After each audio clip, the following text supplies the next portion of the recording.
the Three Inning Fan Show with me, Kelley Franco.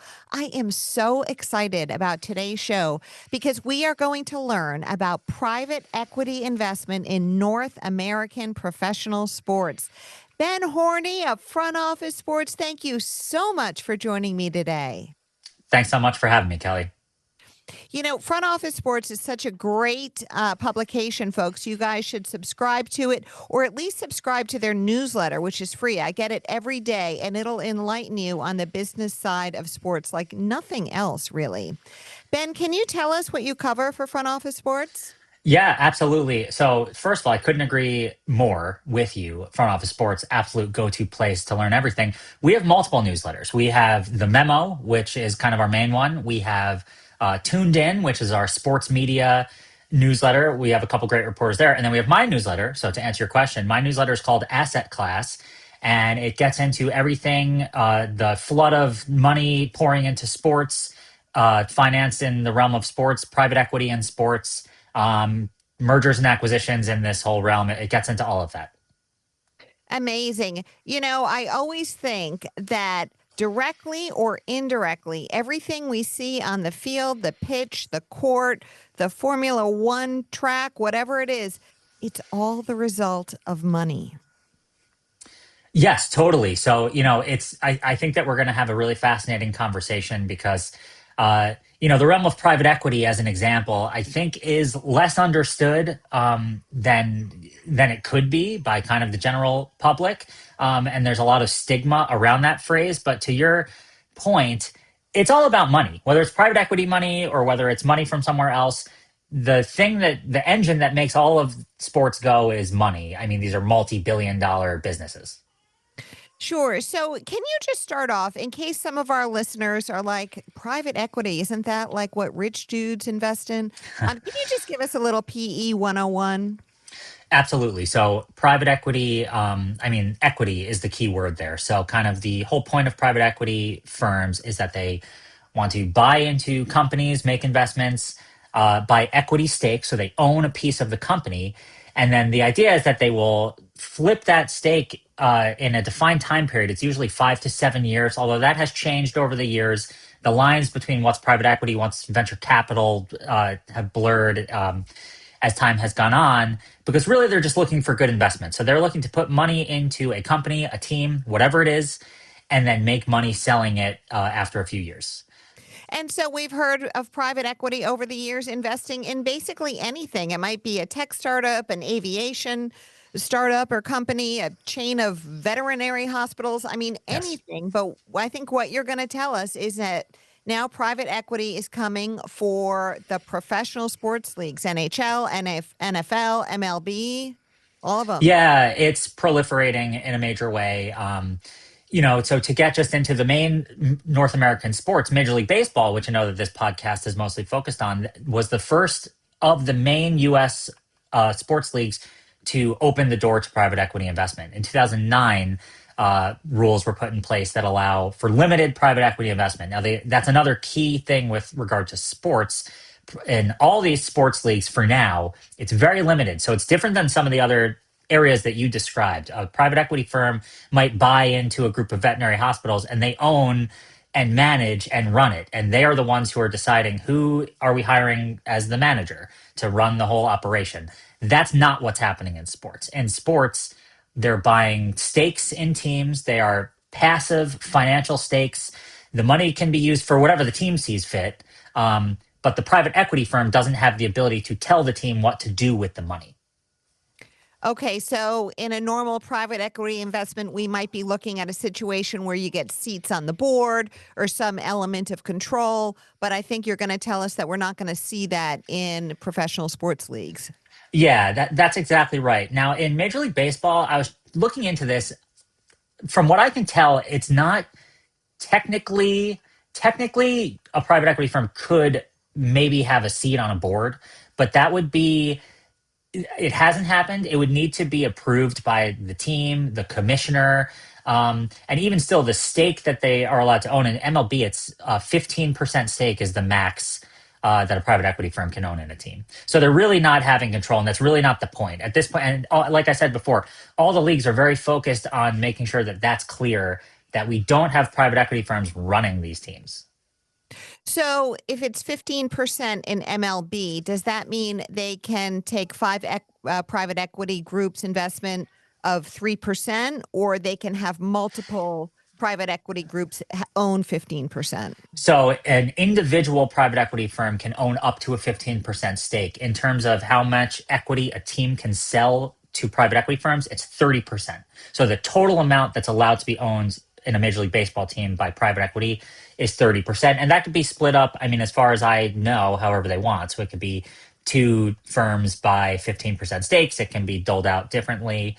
And there's some interesting examples just to go into, like, it to the point of private equity not really having like a big say in what these teams are doing.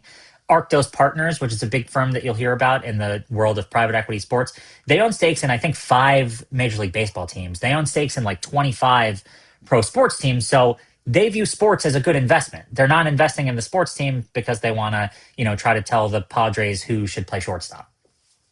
Okay, fascinating. There's so many things I want to unpack here, but before we get to that, I'm kind of curious, how does that 30% share in MLB correlate with some of the other professional sports leagues like the NFL or the NHL? Yeah, it's different across the league. So the NFL is the most recent league to open the door to private equity. And I always like to say that they really cracked the door because, unlike Major League Baseball, the NBA, and some of these other leagues, the NFL approved a very select group of firms that are allowed to invest. So there's only 4 groups that are allowed to invest in teams. And there's been 4 deals, I think, now to this point. You have the Patriots were the most recent one, where Sixth Street Partners bought, I think it was a stake of 3% in the Patriots. So in the NFL, very passive, same thing as I'm saying with these other leagues. And it's up to a 10% stake is the max, I believe, in the NFL. In the NBA, a private equity fund can own up to 20% of a team. So it's slightly different percentages, but the idea across all of it is the same. The rules are in place in order to make sure that it's not that a private equity firm is going to go buy a 50% stake and then control the team. They're not allowed to do that. How about Formula One? Are they in Formula One? Yeah, private equity is in Formula One. I don't know the specific rules, so I'm not going to go into that and pretend that I do. But to the point that you're making, look at any sport, there's private equity connection. And even when there's not direct private equity investment, there's private equity connection. I just recently wrote a story about the NBA, and I made the point, looking at some data from PitchBook, which provides a lot of great data on this sort of stuff. They were showing that there's 20 teams that have a connection to private equity money. Now, that doesn't mean that it's private equity firms invested. Like, for example, Josh Harris, well, this would be in the NFL. Josh Harris owns the Washington Commanders. He's a private equity guy, but he doesn't own it through his private equity firm. He owns it through his personal capacity. So there's a lot of that too in the leagues, which also, again, kind of goes to show the proliferation of private equity in the world. You have a lot of people who are making money who either have made their money in private equity or have made money and then go into private equity. Those people are sports fans. They're invested in sports. So there's just there's a lot of connections. I think in Major League Baseball, there's something like 18 teams that have connections to private equity money. There's only something like maybe 10 teams that have actual private equity investments. So, like the Dodgers are owned by Guggenheim Baseball Management. Would that be like a Harris situation too? Yeah, so that would be similar. But what's interesting with the Dodgers is that Arctos, the firm I mentioned before, actually owns a stake in the Dodgers. So in the World Series, it was kind of interesting to look at. So Arctos Partners owns a stake in the Dodgers. And you also would say the Dodgers are that private equity connection because Mark Walter and Todd Bowley, who are the majority owners, they have a history working in the private equity realm. The Blue Jays are, I believe this is right. I believe they're the only team that's owned by like a corporation. They're owned by Rogers Communications, which is a Canadian media company, and they were grandfathered in. That's not allowed anymore. You can't have like CVS isn't going to go buy the Red Sox. But the Blue Jays also still technically have a private equity connection because Rogers Communications has a firm like Blackstone is one of their investors. Blackstone bought a pretty sizable stake. I think that deal was completed earlier this year. So, like, again, as I keep saying, there's this public perception of private equity that they're vultures, that there's this big negative perception, which we can get into. Um, but if you look across the board, they have influence everywhere. So in places that you might not think they are, it's like, oh, wait, well, Rogers has a private equity investor. Most people probably would not have assumed that the company that owns the Blue Jays has anything private equity. Why is the NFL so restrictive? So the way that I've heard it described in talking to people is the NFL is treating this private equity policy the same way that they do like new kickoff rules. They try it out. So they're trying it out. They're seeing how it works. To date, from what I've heard, the NFL has told me that they think it's going spectacularly. I think they called it a tremendous success when I asked them a couple of months ago, because I was doing a piece before the season started to ask how it was going. Because from my viewpoint, they had announced they had made there was a lot made of this policy change last summer in the NFL. Uh, and then it was kind of a slow roll. It was like there were three deals up to the start of this season. There were limited stakes. The Dolphins were another team. The Chargers were a team. But you hadn't heard that much about it. You had just heard a lot about the idea of the new policy. But everyone that I talk to who has any sense of this expects that they will open that up as time goes on. It might just be a slow process. So for now, they're kind of taking the temperature, seeing how it goes.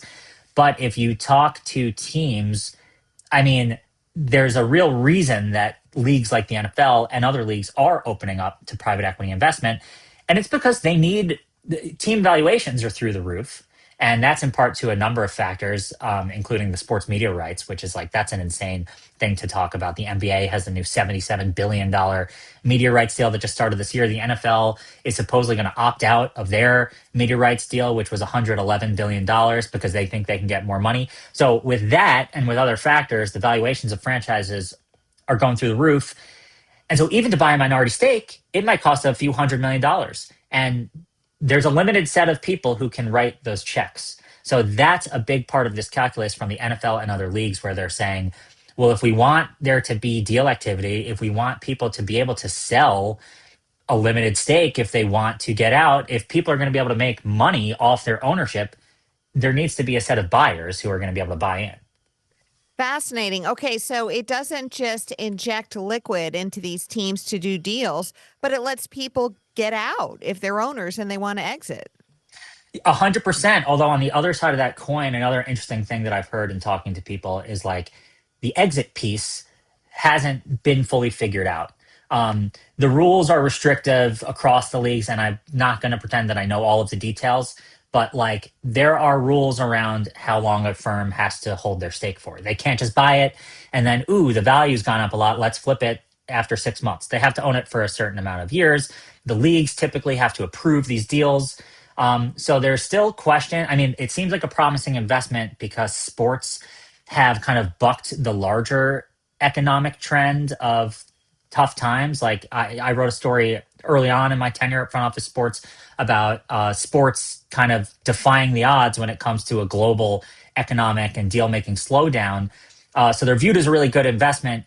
But how do you actually exit if you're a private equity firm, especially? That question isn't fully resolved yet, but firms are still interested because they are assuming that that will get figured out. And then eventually you'll be able to flip your 49ers stake, for a cool $1 billion or whatever. And so that's how you make your return on investment by flipping your share? Yeah, that's really the way to make money off the sports team investments. When private equity firms, as I was saying before, when they invest in other companies, there's a lot of ways that private equity firms make money. They have funds, they get management fees based on managing the fund that makes the investments. They have limited partners who invested in those funds, so that's where they're making money from. When it comes to sports investments, they'll still make some of that money because it might be one of their funds that is investing, and the limited partners are paying them a certain fee to be involved in that fund. But really, the big, heyday for these private equity firms in sports is going to be when they're able to flip the stake to someone else, which might increasingly end up being other private equity firms. Sure. And so what you're saying is that it's kind of undefined how long private equity has to hold on to their share before they can sell? It's different depending on the leagues, and it. I think a lot is left up to the leagues themselves. Like they can govern this, so they can. If a firm says, "Hey, we have a deal to sell our stake to such and such," a league can step in and say, "Well, no, we're actually not going to approve that." And that's again in all the major leagues. That's how it's been put in place, and it's for multiple reasons. One of them is the private equity perception that I've talked about, that they don't want there to be the perception that private equity now is storming into the leagues and running the show, because they're not. And the other piece is that these really aren't like quick flip assets. And that's a hallmark of private equity anyway, is that, uh, a big difference between private equity and, let's say, a hedge fund. A private equity firm is buying a stake, holding on to it, attempting to help improve the company or operation or sports team so that its value goes up so that they can then make money off of it. And again, it's different depending on the firm. 5 to 7 years is the typical investment horizon, but even that has been changing in recent years. And depending on the firm, there might be longer strategies. So it really does depend. Do they also, I mean, can they make money any other way on their investment? And I'm thinking specifically of like concessions, merch, parking. Do they get a share of that? So not really that I know of. I mean, they will make money the same way that the rest of the ownership group makes. So if there's, if a team, if there's, let's say, the parking situation is owned by the team and a certain percentage gets sold out to investors, yeah, they'll make money the same way that the rest of the minority partners in the team would. But really, the big cash out is the exit, selling the stake. Fascinating. So does private equity care if the team wins? It's a good question. I think so. The way to answer it is to kind of look at it two different ways. Does private equity, the idea of private equity, care if the team wins? Not necessarily, although winning's good for business. So probably yes. If there's a situation, the Yankees are a good example where it's like whether they're winning or losing, I mean, the Yankees are making money, right? Same with the Dallas Cowboys. So might it matter as much? Maybe technically not. But like I said, winning's good for business. Um, on the other hand, I mean, why are you going to invest in a sports team unless you are hoping that they're going to do well? It would seem very silly to invest in a team and not have a stake, in the outcome. That's why you're investing in sports. It's because it's a game and there's winners and losers. Sure. And like you said, it has been a really good investment in terms of paying off for investors, right?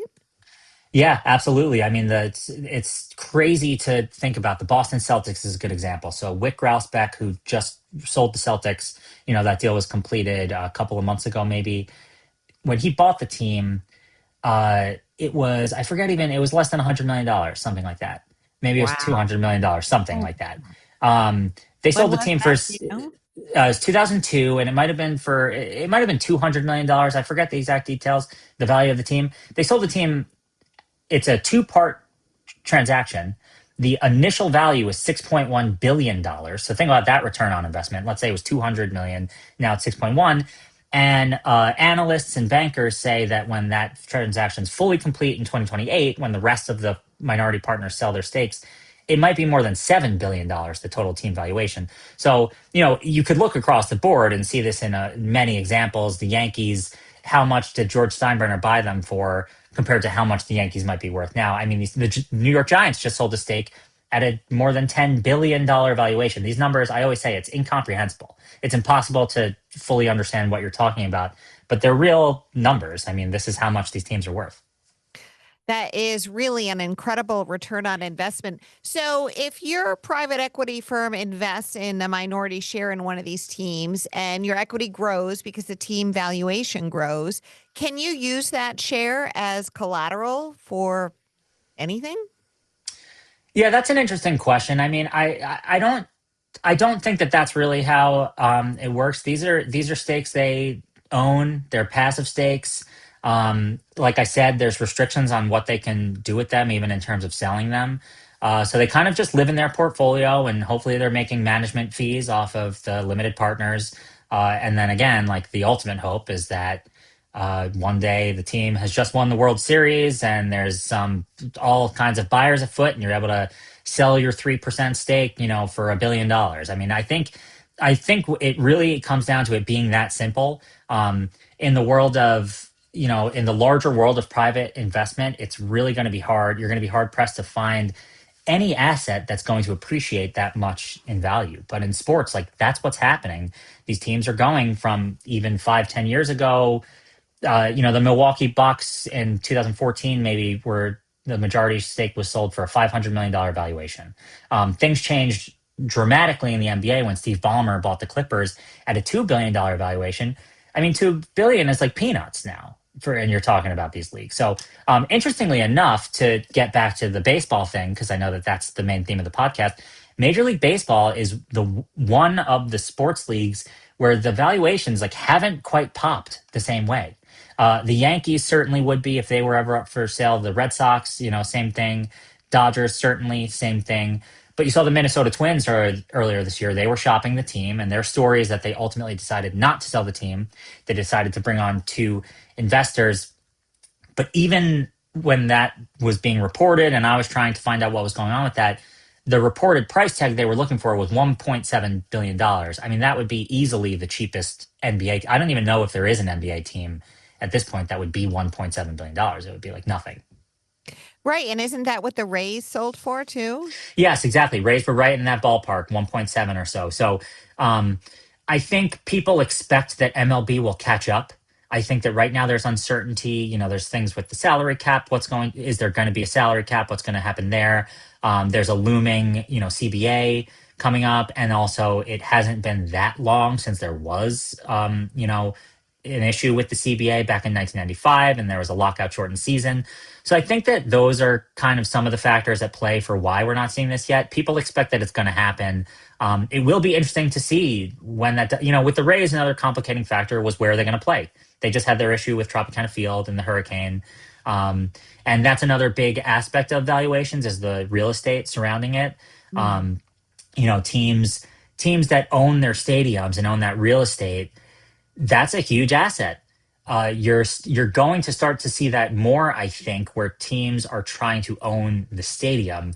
Where not that hasn't been a thing in the past, but it was more common, for it to be, oh, we're leasing out this arena under a 10, 20-year, whatever deal it is. I think you're going to, especially now as you have buyers and owners that are just much more wealthy than they used to be, you're going to start to see more of them owning the stadiums, and that's going to be a piece of it. And it's interesting too. Again, sticking with baseball, the Atlanta Braves are one of the few pro sports teams that are a publicly traded company, and if you ask anyone you ask, they haven't exactly performed incredible. Like they're not this incredible asset to own if you're just an investor.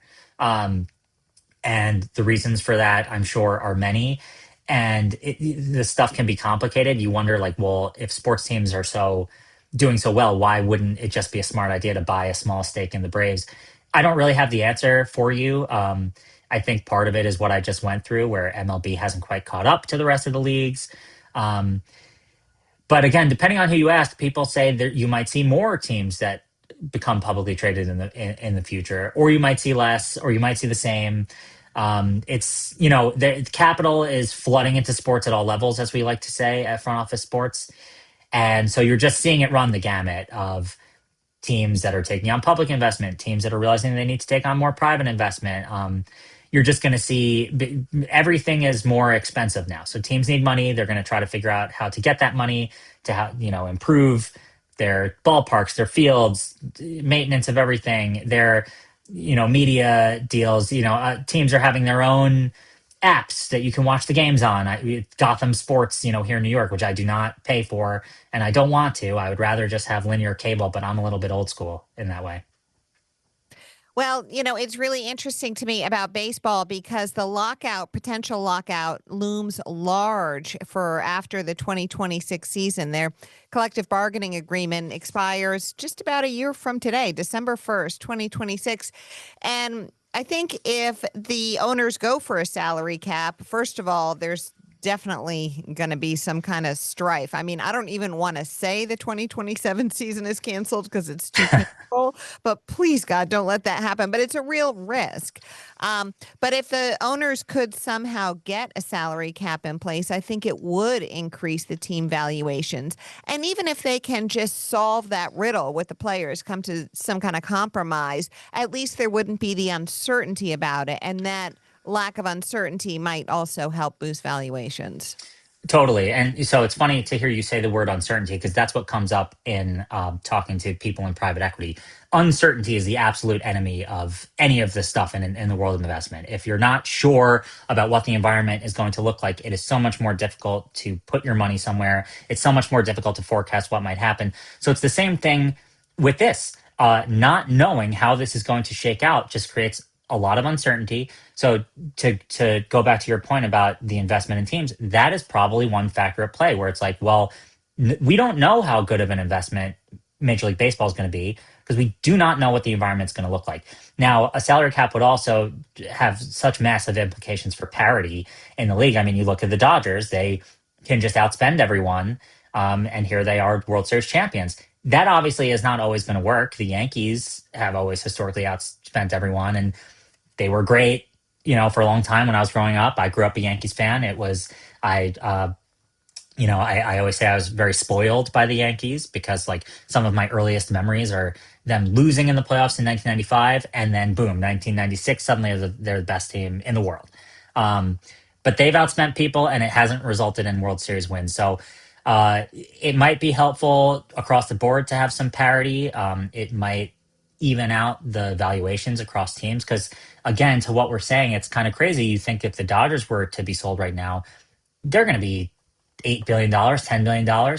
But then you have the Rays and the Twins, and they're at less than $2 billion. It seems like such a crazy kind of uneven amount when you're talking about teams that are in the same league. And in modern, I feel like it used to be more notable, or it used to be more meaningful if you were in the Los Angeles market compared to in the Minnesota market, where it shouldn't mean so much anymore because of technology and because of the way that everyone can watch everything everywhere. And you don't just need to be in Minnesota to be able to watch local games.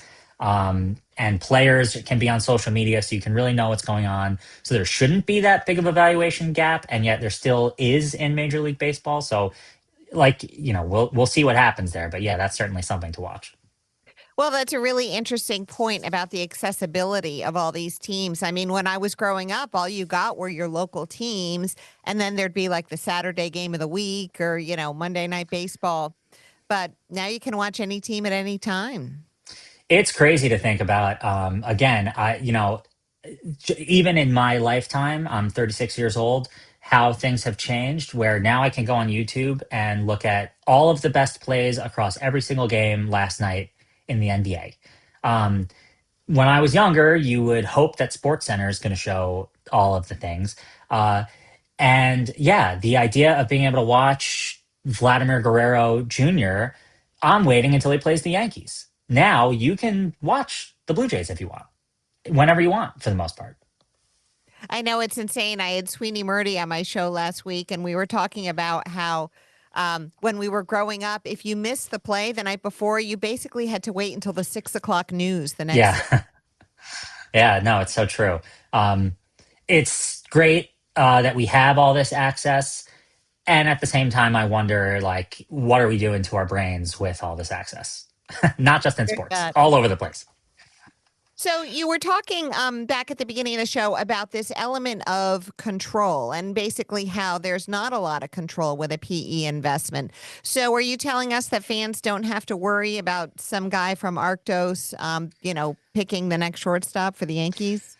That's what the rules are designed to be, and everyone that I've talked to is very confident on that point. I'm not going to sit here and say with 100% certainty that no one's ever having conversations behind the scenes, but it would be a rule violation if it were found that someone from Arctos Partners was having influence on those sorts of decisions. So if those sorts of backroom conversations are ever happening, they need to be so careful.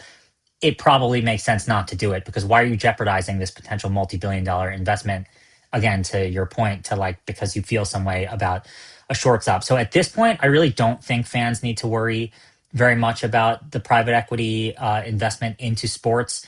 It really is because of the rise of sports as an asset class and the valuations going up and the need for liquidity and the need for teams to be able to wheel and deal and make moves and have the money to fund stadium upgrades, and everything is so much more expensive.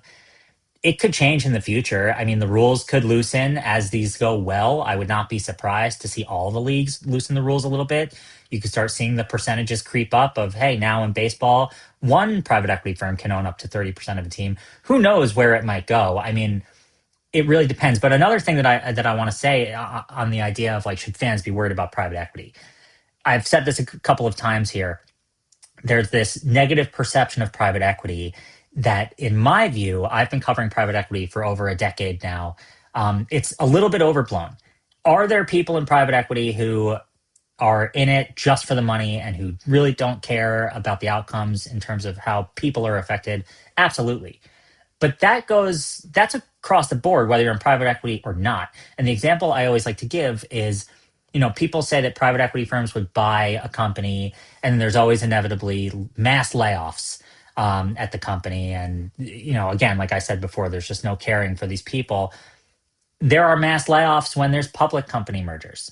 Look at Paramount. Paramount's about to lay off 1,000 people or something. They just merged with Skydance Media. It's a public company. So it's really capitalism, I always like to say, that is like, that's what people are really mad at. And there's obvious benefits and pitfalls to capitalism, just like there is with anything like this. Um, but I think it's a little bit too easy to point to private equity as the villain. And then the last example I'll give on this point, that's always just kind of a fun one for me, is I think it was about 10 years ago, Toys R Us was purchased by a private equity firm, KKR. And Toys R Us ended up going bankrupt. And there was all kinds of news articles and on the news. And if you spoke to people, it would be, yup, private equity, another example, classic example of private equity killing, a once great company that we all loved. But if you actually just look a little bit deeper in it, Toys R Us was bought out because it was struggling. It wasn't this incredible company at that point in 2015. It was struggling because it was slow to adopt to what's happening in the world, which is, if you're a toy retailer, your online presence needs to be the most important thing. I mean, it's great to have a store that people can go to, but everyone is shopping online, and Amazon was taking its market share. And those were the underlying issues that were happening with Toys R Us. So whether KKR bought Toys R Us, whether they stayed a public company, whether some other person, came out and said, I'm going to save Toys R Us, it was probably going to struggle the same way it did, similar to how Blockbuster failed to adapt in time and it got overtaken by Netflix and these other streamers. It's crazy to think that Blockbuster isn't just like the biggest streaming company. Why is that not the case? And yet they're not. And so that's just business. And I just think that, like I keep saying, I think that this perception of private equity as the villain, it's not quite accurate. Well, that's interesting. And I'm not an authority on this topic at all, but I'm just going to ask you the question. A few years ago, MLB contracted a lot of minor league teams. Did private equity have a role in that? Were they the villain in that? That's a good question. I wouldn't speak authoritatively on that. I would need to look into it. But I do know, to your point, that private equity has bought up many minor league teams. It's possible that private equity played a villain role here, but it's also possible, like, again, I think if you dug into it, it would be interesting to try to look at what are the economics of the minor league teams. Because in certain communities, minor league baseball might be very popular and they draw a lot of fans and there's plenty of attendance and merch is being sold and all that jazz. And there might be other markets where they just aren't doing well and they're just not drawing enough attention. And so they're not great investments, or maybe the fan base doesn't exist to support that team. If you looked at it overall and you could prove to me with the data that it was a private equity thing, I would accept it without question.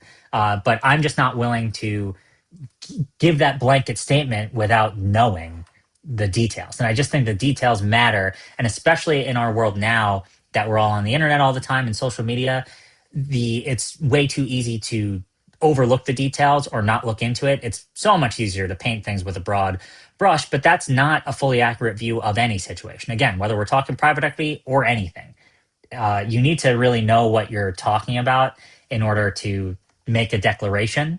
And I think that there's not enough people who are like you and me who are actually saying, hey, like, I'm not 100% sure on this, so I'm not going to go and give you a declarative answer. Yeah, no, I appreciate that. Is there something else at play here also? Is like owning part of a team the new status symbol? Absolutely. So it's interesting. Sports teams have historically been trophy assets, and what that meant was that George Steinbrenner buys the Yankees, and that's what George Steinbrenner is. He's the guy who owns the Yankees. He's going to own the team until he dies, and he's going to leave the team to his kids. And that is changing dramatically, whether it's MLB, NBA, NFL, any of these leagues. You're seeing groups by team. So it's actually the NBA will illustrate this well. The Celtics deal that we were talking about before, the $6.1 billion deal, that was a group led by this guy, Bill Chisholm, who he's actually a private equity guy. He has a firm, Symphony Technology Group. He bought the team in his personal capacity with a large group of investors. Sixth Street, which also owns a stake in the San Francisco Giants and a few other sports teams, they were in on that deal. The CEO of one of the biggest steel companies in the world was in on that deal. There was this whole group of investors that was in on that deal. Then you look at the Lakers deal. It was Mark Walter. It was Todd Boehly, who's his partner with the Dodgers as well. It's the two of them. They bought the team. Mark Walter is buying more of it. We don't know exactly how the stakes shake out, but those two people had the money to just buy the team themselves. That is no longer the norm. It is now you have bigger groups. So to kind of get to the question of the changing definition of a trophy asset, now part of being a trophy asset is that you can be a private equity firm or you can be the CEO of the steel company and you can say, hey, guess what? I own a piece of the Celtics. And now that's what makes it a trophy asset. So I think the definition of trophy asset has actually changed. But yes, it's a big part of it. I mean, it's cool to own a sports team. It's something that you can just whip out of your pocket while you're talking and say, hey, guess what? I own a piece of the Celtics. It sounds awesome. It certainly does. It's very appealing, but yeah, you got to have some money. Yes. Well, now you have been fantastic today, Ben. Can you tell our listeners and viewers where to find you again? Yeah, so frontofficesports.com, that's the website. You should make sure to subscribe to my newsletter, which is Asset Class. If you Google Front Office Sports Asset Class, it will bring you right there. It's free. You just need an email. Twice a week, Wednesdays and Fridays, I put out newsletters. It's everything that I've been working on all week. It runs the gamut. I mean, we've talked about a whole lot of stuff, but it's everything. It's Dick's Sporting Goods buys Foot Locker. It's Skechers goes private. It's Vernon Davis invests in Jerry Rice's goat fuel beverage brand. It's all over the place. So anything that's money in sports, I'm writing about it and I'm analyzing it and I'm talking to experts. That's great. I subscribe, viewers, and you should too. And also, you should make sure you're subscribed to the 3 Inning Fan podcast. I know you are, but just hit that button in case you are. Most So, definitely. we close every show here at the 3 Inning Fan with a very important question, which is what we like to eat while we're watching the ball game. It can be while you're at the ballpark or while you're all alone on your couch with an adult beverage.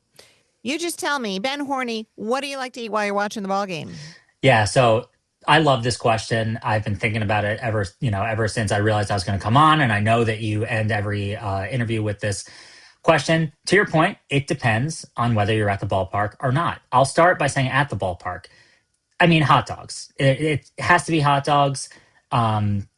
Typically, I'm, let's say, a 2-dog guy. I'll have one earlier on, another one later. And then you have to close it out with ice cream in the helmet. You need the helmet ice cream. And I was thinking about this. I don't currently have one of those helmets in my house, but I've eaten so much ice cream out of so many of those helmets that bewilders me. Like my whole desk should be filled with cool helmets of each team. I wish that behind me I had every single team's helmet, but I don't. Where did they go? Yeah, it's a good question. Presumably, maybe there's a few in my parents' house if I went and dug through their basement. But You know, you the have, problem is when they're dirty at the end of the game, you don't really want to like carry them out to your car. They're nasty. yes, absolutely. It's very sticky, but it's worth it. I would encourage people to keep those helmets because years are going to pass, and it's going to be a great, it's going to be a great heirloom to leave to your kids, especially if you have, again, like I said, imagine going to every stadium and having every single team's helmet. I have to assume that every team is still selling those helmets, and if you're not, you got to start selling them. Yeah, And I mean, then, like go to some other country because you're not yes, American. Yeah. and we should also start to institute that across all sports. Obviously, you don't wear helmets in basketball, but let's find something, half a basketball that's cut open and you get ice cream out of it. I mean, you got to start doing that. And then to answer the question on the other end, if I'm at home, it's like if I'm watching the baseball game at home, I might be eating anything. I don't want people to know what I might be eating because it's anything that is available in my house. So Does that mean it's sometimes weird, like a week old it something? could be, oh, we still have this Peniella vodka that we got last week that we forgot to throw out. I'll just have a few bites of it. Oh, it's not that good. I'll throw it out. Let me move on to the next thing. Oh, we have this. Yeah, it's that sort of thing. Okay, so that's top secret. We'll just never know what Ben's eating at home. Ben, you have a I minute will say now. nachos. Let's make some nachos. Oh, That's always good for me. oh my God, that is seriously good stuff. I mean, it takes a little work up front because you got to, grate the cheese and Yep. put. What do you put on your nachos? Guacamole, sour cream's great if you have ground beef, but like you said, it's a lot of work. So if you're gonna make good nachos, like you gotta go all in. You gotta go to the grocery store and make sure you have the ingredients. Awesome. Yeah, nothing like it. Ben, you have been amazing today. Thank you so much for the PE 101 class in investment in North American sports. I hope you'll come back on the show sometime. Thanks so much. I'll come back anytime. Next time there's a big Major League Baseball team sale, let's do it. Okay, we will. And viewers, we'll see you next week.